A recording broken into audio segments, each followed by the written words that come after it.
what the hell do you even say after a game like that? This is our Chicago Bears Now post-game show. My name is Harrison Graham. Bears 47, Bengals 42. That's right, 47-42.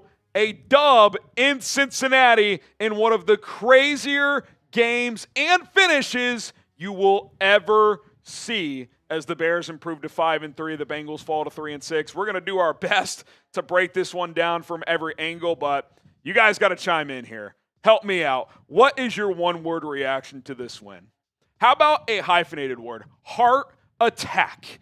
I mean, holy shit. The Bears were up 41-27 with 3 minutes left. I'll try to pinpoint the exact point.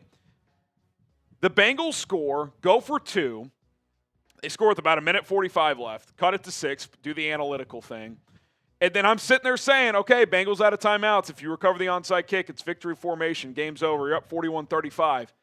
They hit a little dribbler, hits Daniel Hardy's foot, which was a theme today, special teams disaster. We do have to talk about that.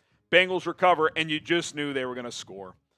And a lot of us as Bears fans, I'm sure a lot of you, certainly me, I'm sitting there saying, you're going to lose this game, and I don't know if you're going to be able to recover. It would have felt like Washington last year, where it's such a demoralizing loss. Can you bounce back from it? And Caleb Williams gets the ball back with a minute left, has a key scramble on 3rd and 10 for about 13 yards to get to the Bears' own 42. Ben Johnson, good management, takes his last time out with 25 seconds left. And then Williams throws a BB to Colston Loveland on a deep dig route. He bounces off the tackler, takes it to the crib for a 58-yard touchdown with 17 seconds left. Unbelievable win. You don't win this game last year. And I know I've said that a couple times this year, but I just think maybe, just maybe, there's something different with this team. I don't know if they're great. I don't know if they're good. But they're winning games they didn't win before. They blocked the field goal to beat the Raiders. They hit the field goal to beat Washington. They blow this game, but then respond with Caleb Williams to Colston Loveland. And guess what they did after that, too? The Bengals have a Hail Mary attempt. What do the Bears do? Didn't even have a timeout, couldn't set it up. They brought 5, forced Flacco backwards, had to throw off his back foot, 20 yards short of the end zone, game over, Bears win. Unbelievable win. It shouldn't have come down to that. I understand. I agree. It's frustrating that it did, and we're going to get to that part of this. But when you had to make a play, when Caleb Williams, on a day where the Bears ran the ball super well, you're in a situation where you can't run the ball, he comes up with a key scramble and a big-time throw to Colston Loveland, and you win the game. And you could say, well, the Bengals missed the tackle. They were in field goal range after that catch by Loveland. So Caleb, once again, given all his flaws, his inconsistencies, when the game's on the line, he typically puts the Bears in position to win. And he did so again today. What a performance for the offense overall. I'm just going to run through some numbers. The Bears picked up 30 first downs today. They had 576 total yards on 76 plays. They averaged 7.6 yards per play. They threw for 293. They rushed for 283. Balance. 8 for 15 on 3rd down. 2 for 2 on 4th down. 4 for 6 in the red zone. Much better there after the last few weeks. Did have 7 penalties, but only for 43 yards. You won that battle. A couple of those were ticky-tack too. I thought the Bears were better today. Still not perfect, but better. Held the ball for 34 and a half minutes, scored 47 points, and it was barely enough. One of the crazier games. This is one of those games where if you don't have a dog in the fight, you're just watching Red Zone or whatever, and these games are getting down the stretch. You're like, what the hell's going on in Chicago? Weren't they up like 41-27? And especially after Tremaine Edmonds' pick, you're thinking, oh, that's 95-yard touchdown, up 3 touchdowns, game over. Well, Chase Brown's little fingernail, technically touchdown Edmonds, and the Bengals get the ball back, score 2 touchdowns in 49 seconds. It's one of the most insane games I've ever seen. Producer Colin said it. He was like, this felt like a old Big 12 Baker Mayfield, Patrick Mahomes or something, where it's just like, who's going to make the last play? Who's going to make the last play? And Caleb Williams and Colston Loveland did. And they deserve a lot of credit for that. And this team deserves a lot of credit despite blowing this game, there are a lot of negatives in this game, to find a way to bounce back and get a much-needed win to improve to 5-3. More angles to come in our post-game show, but do have to pay some bills. Shout out to Prize Picks for sponsoring today's show. The hard-hitting football action is even better with Prize Picks. The weather might be changing, but the feeling of being right never gets old. So keep the season rolling on Prize Picks by getting $50 instantly in lineups when you play your first $5. It's very easy to navigate the Prize Picks app, as you can toggle by sports and then specific stats as you start to make your lineups. All sports are available. You just pick more or less on stat projections for 2 to 6 player lineups, and if you hit, you win money. You can follow other Prize Picks players directly on the app, including me at HGramNFL, and copy their lineups in one click. Whether it's a friend, a celebrity partner, or just someone whose picks you like, hit the follow button and check out every lineup they create in the new feed tab on Prize Picks. Appreciate everybody who chased me today. Did not win this lineup. Joe Flacco literally almost doubled his more or less passing yards, threw for 470. We're going to talk about that in a second. Kyle Monangai, that number was topped in the first half, I believe. Rome Odunze, not a good day for him. 0 catches on 3 targets, had 2 drops. He's got to be better, clearly, but the Bears found a way despite that. Download the Prize Picks app today. Use our code CLNS to get $50 in lineups once you play your first $5 lineup. That is code CLNS to get $50 in lineups once you play your first $5 lineup. Prize Picks, it's good to be right. Other storylines from this game. Clearly the Colston Loveland breakout, 6 catches, 118 yards, 2 touchdowns. We do have to spend a moment on Kyle Monangai. I mean, for the bulk of this game, he was the story of the game. This 7th-round rookie out of Rutgers that people outside of Chicago have probably never heard of, he was the focal point of the offense. 26 carries, $176, 7 yards average, caught 3 balls for 22 yards. He was 2 yards shy of 200 all-purpose. Without DeAndre Swift, he put the offense on his back for a big chunk of this game, and he was phenomenal. The offensive line got great push. He had really good vision. They were running tosses, inside zone. They were mixing it up. I thought Ben, from a run game play-calling standpoint, was really good today. Even Britton Brown had 5 carries for 37 yards, including a 22-yard touchdown, his first game action since 2022. I mean, to get called up off the practice squad and have a couple of key plays, good for Britton Brown. This offense, man, they needed it all. It still wasn't a perfect game from Caleb, but it was certainly good enough.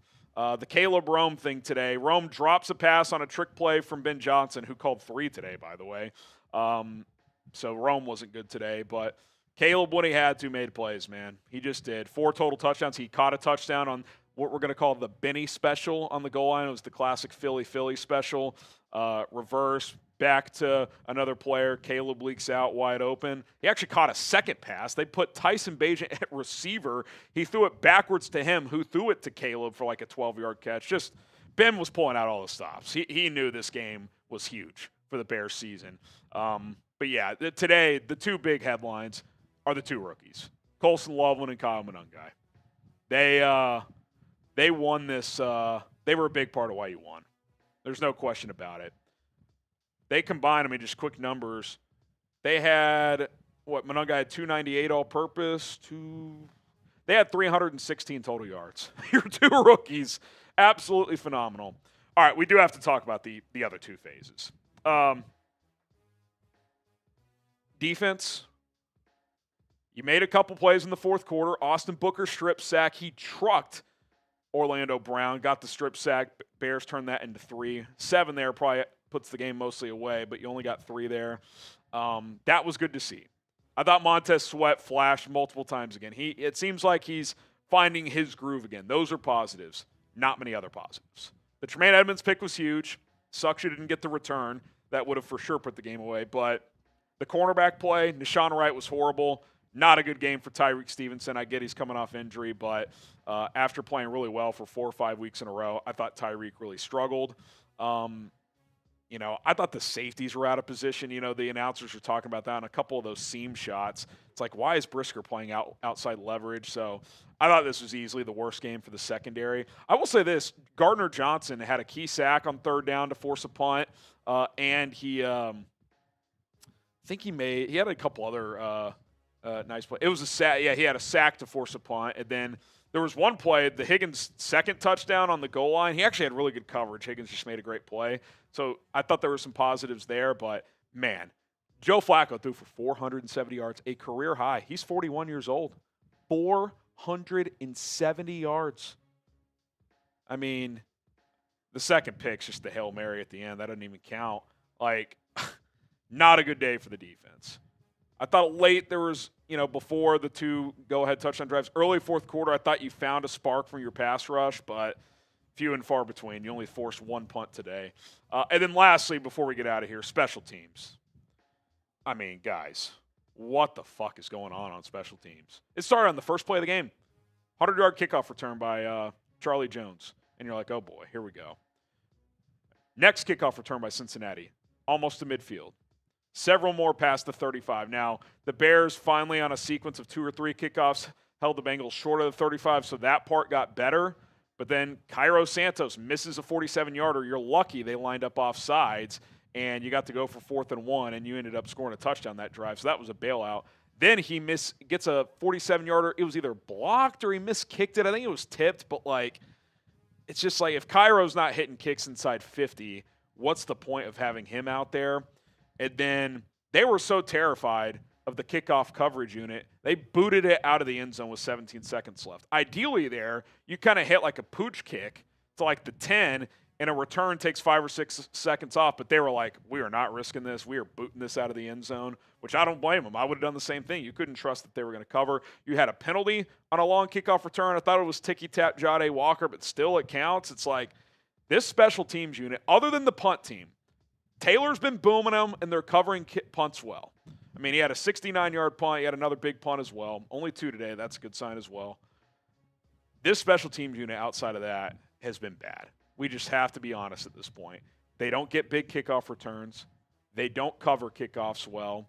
They have a lot of penalties on special teams. Regardless of if it's fair or not, Santos misses that 47-yarder, whether it's his fault or not. It felt like he kicked a low ball, even if you want to say it was blocked. It's just like, I don't know, man. Richard Hightower's unit was pretty good last year. It has not been good this year. And if this continues, you're going to lose a game because of it. You almost lost it today. You almost lost because of special teams, then obviously defense as well. But if the special teams just has a normal day today, you probably win this game by 14 points. So really bad. Got to get it cleaned up. Got to get it cleaned up fast because, like I said, it's going to cost you a game soon. It really, really is. All right, trade deadline coming up. There was a report from Jay Glazer. We're going to dive into this on a video later tonight that the Bears are among the teams that could be aggressive. He mentioned defense and pass rusher specifically. I wonder if corner re-enters the mix here.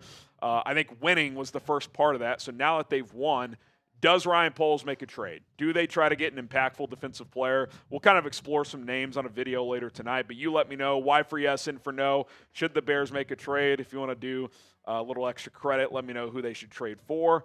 My name is Harrison Graham. Sub for Bears Dubs. Bears found a way. They beat the Bengals 47-42. I think this team's going to kill me. Bear down.